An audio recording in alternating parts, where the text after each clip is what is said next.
This is Musings and Counsel from London Baker Law with Debbie London Baker. But I want to talk, for example, with minor children when they're involved. What is better, a trust or a will? Well, I'm sure there's a variety of opinion. I've come to the point of view that if you've got minor children, and I'm talking about that you come to me when they're 16 or so, even then, to trust, because most people would not have trusted themselves with the equivalent of $50 when they were children. I've Right. met some who would. I wouldn't have. Okay, but and you don't necessarily want children to inherit substantial amounts of money when they're 18 years old. My nephew was just recently telling me, he lives in Colorado, so I can't help him with this, but he's doing a trust, and he says, I'm thinking I can give full distributions at 25. I said, well, here's the thing. You know your kids and you'll know them better, but 25 still sounds pretty young.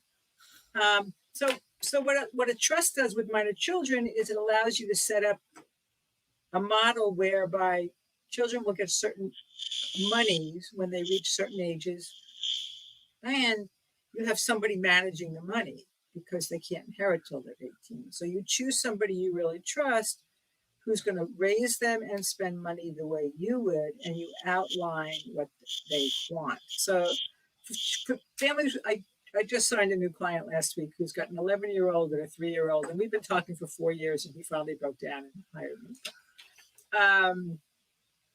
But because they have minor children, they really need the trust.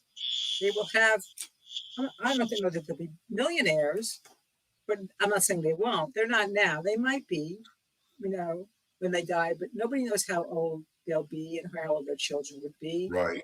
The other reason for trust, even with them, if you've got a child who you already know is a special needs child, you've got a child with autism, you've got a child with some kind of physical impairment, you need a trust so that if they need to qualify for government benefits, you've set up a vehicle by which they can do it or keep that.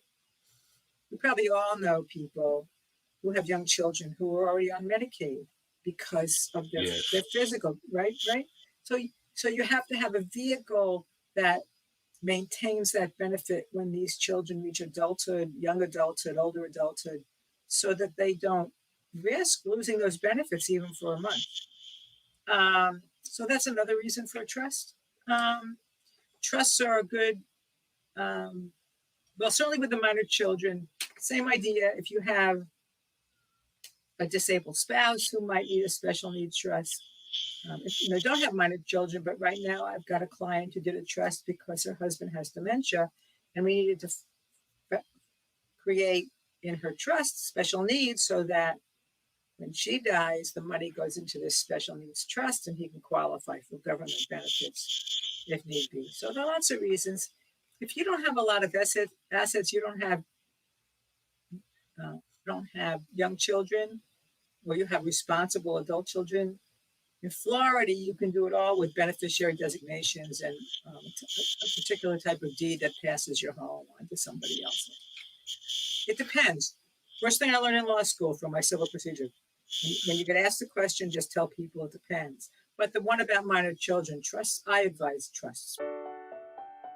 This has been Musings and Counsel from London Baker Law. Learn more at londonbakerlaw.com. Thanks for listening.